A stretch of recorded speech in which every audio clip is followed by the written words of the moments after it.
Assalamualaikum warahmatullahi wabarakatuh. Alhamdulillahirrabbilalamin. Wassalatu wassalamu ala asrofil anbiya wal mursalin wa ala alihi wa sahbihi ajmain amma ba'd. Perkenalkan, kami dari kelompok 4, saya Intan Permatasari bertugas sebagai moderator dalam diskusi materi tentang akuntansi pajak atas beban dan kompensasi kerugian dengan dosen pengampu Bapak Ai Jamaluddin Aziz SEMAK KT.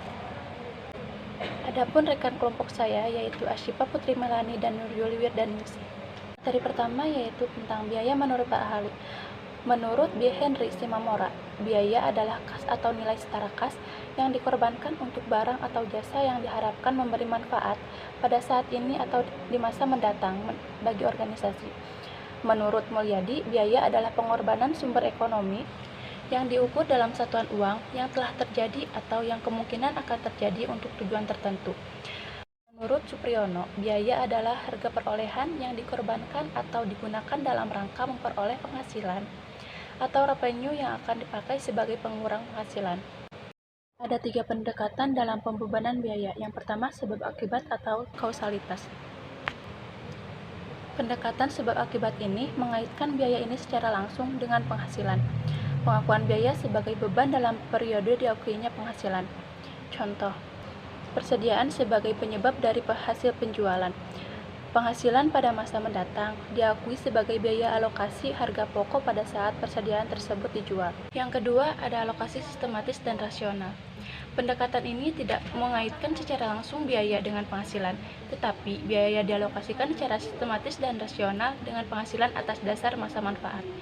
Contoh, pada aset tetap, alokasi biaya pada tahun tersebut sebagai pengurang terhadap penghasilan atau dilakukan penundaan atau dikurangkan dengan penghasilan di masa mendatang melalui alokasi penyusutan dan amortisasi.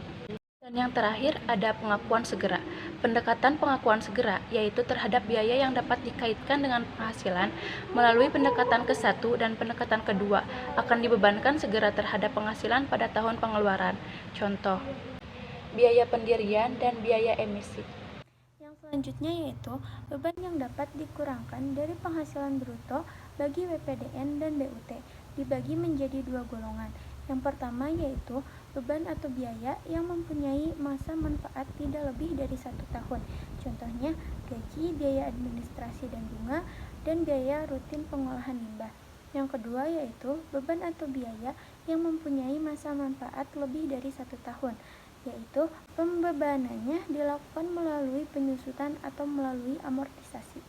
Selain itu, pengeluaran yang dilakukan oleh wajib pajak dibebankan menjadi yang pertama, pengeluaran yang dapat dibebankan sebagai biaya atau deducible expense.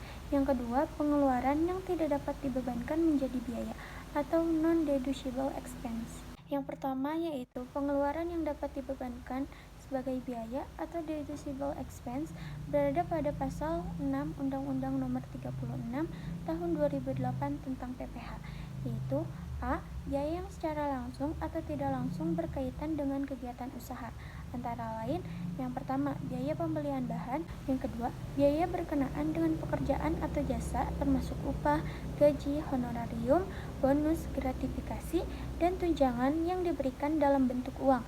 Yang ketiga, bunga, sewa, dan royalti. Yang keempat, biaya perjalanan. Yang kelima, biaya pengolahan limbah. Yang keenam, premi asuransi. Yang ketujuh, biaya promosi dan penjualan. Yang kedelapan, biaya administrasi. Dan yang kesembilan, pajak kecuali pajak penghasilan. Yang selanjutnya yaitu B.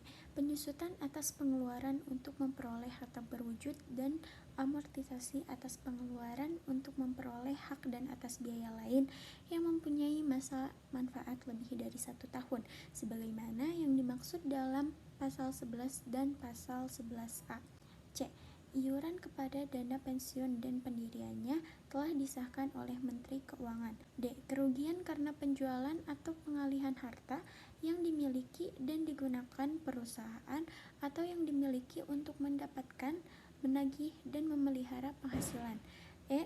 Kerugian selisih kurs mata uang asing. F.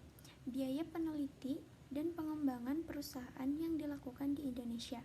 G. Biaya beasiswa, magang, dan pelatihan. H. Piutang yang nyata-nyata tidak dapat ditagih. I. Sumbangan dalam rangka penanggulangan bencana nasional yang ketentuannya diatur dengan peraturan pemerintah.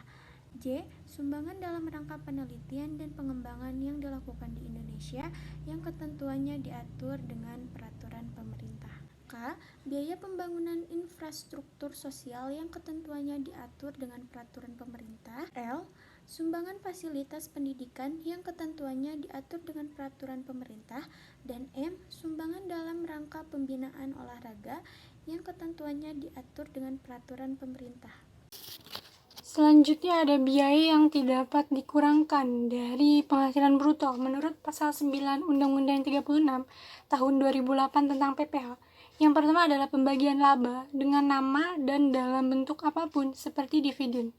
Yang kedua adalah biaya yang dibebankan atau dikeluarkan untuk kepentingan pribadi, pemegang saham,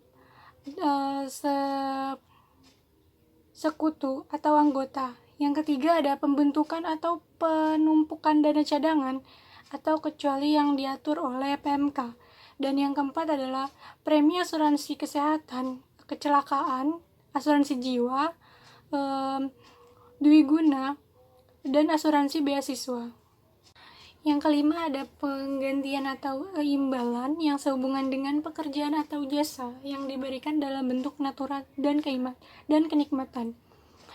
Yang keenam ada jumlah yang melebihi kewajiban yang dibayarkan kepada pemegang saham atau kepada pihak yang mempunyai hubungan istimewa sebagai imbalan sehubungan dengan pekerjaan yang dilakukan.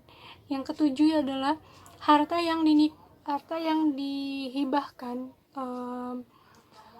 bantuan atau sumbangan sebagaimana maksud dengan pasal 4 ayat 1 huruf A dan huruf B.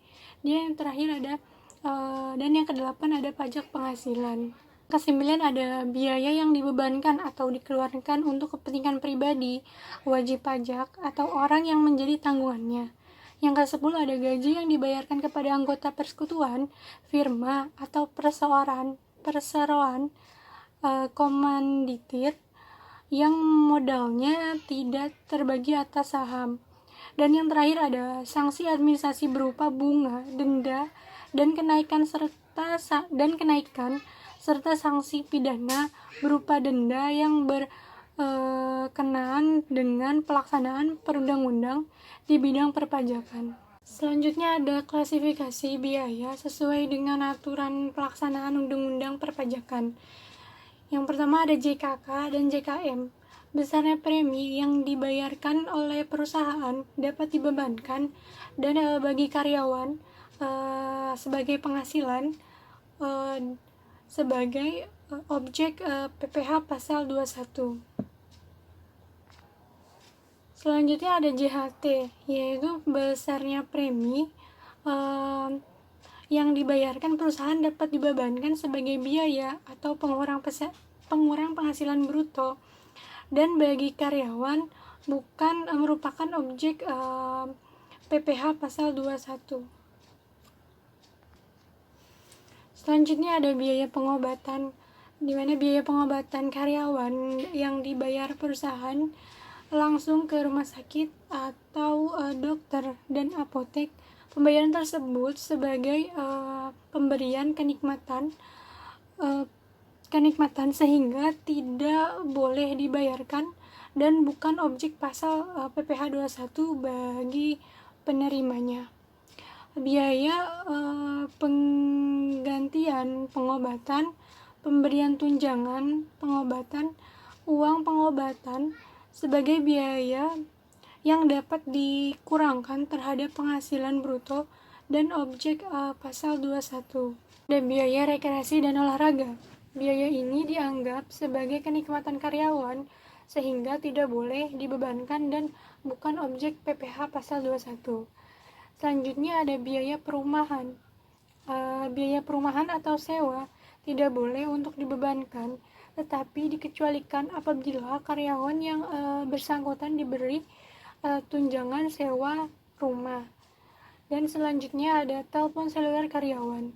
Telepon yang dimiliki dan digunakan perusahaan untuk pegawai tertentu karena jabatannya, pembiayaan pembebanan biaya diperkenankan adalah biaya penyusutan sebesar 50% dan untuk biaya pulsa pembebanannya diperkenankan juga 50%. Selanjutnya ada biaya kendaraan. Biaya kendaraan dinas sebagai kendaraan operasional dan tidak dibawa pulang, serta biaya yang melekat pada kendaraan seperti penyusutan, pemeliharaan, dan lain-lain boleh dibebankan perusahaan. Kendaraan termasuk sedan yang digunakan karyawan tertentu karena jabatannya dan dibawa pulang, pembebanan biayanya sebesar 50%. Dana kendaraan bus serta sejenisnya untuk antar jemput karyawan boleh dibebankan ke perusahaan. Selanjutnya ada natura. Pemberian natura atau kenikmatan yang diberikan yang berkaitan dengan pelaksanaan pekerjaan dapat dibebankan dan bukan merupakan objek dari pajak 21. Selanjutnya ada PDRD. PDRD dapat dibebankan sebagai biaya dalam menghitung penghasilan kena pajak sepanjang memenuhi syarat dan memenuhi ketentuan Undang-Undang Nomor 34 Tahun 2000 tentang PDRD. Selanjutnya, sebagaimana tercantum dalam yang pertama pada pasal 3 PP Nomor 138 Tahun 2000 tentang pajak masukan. Yang kedua, pasal 4 PP Nomor 138 Tahun 2000 tentang pengeluaran dan biaya yang tidak boleh dikurangkan dalam menghitung besarnya PKP. Dan yang terakhir ada SE 27 atau PJ 22 tahun 1986 tentang biaya entertainment, representasi, jamuan tamu, dan sejenisnya.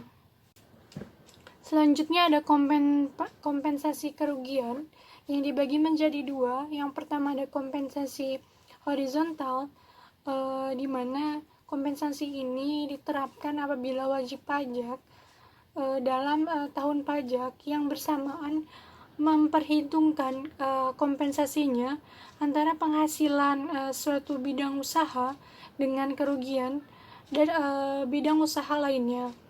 Yang kedua ada kompensasi vertikal. Dalam kompensasi ini dilakukan dengan jalan wajib pajak mengompensasikan penghasilan suatu tahun pajak dengan kerugian tahun selanjutnya. Selanjutnya ada kompensasi kerugian dalam rangka pengampunan pajak. Yang pertama itu ada kompensasi kerugian fiskal dalam SPT atas jenis pajak penghasilan untuk bagian tahun pajak atau sampai akhir tahun pajak akhir ke bagian tahun pajak atau juga tahun pajak berikutnya. Dan yang kedua ada pembetulan SPT pajak penghasilan untuk masa pajak, bagian tahun pajak atau tahun pajak sampai dengan akhir tahun pajak terakhir setelah undang-undang pengampunan pajak tersebut berlaku.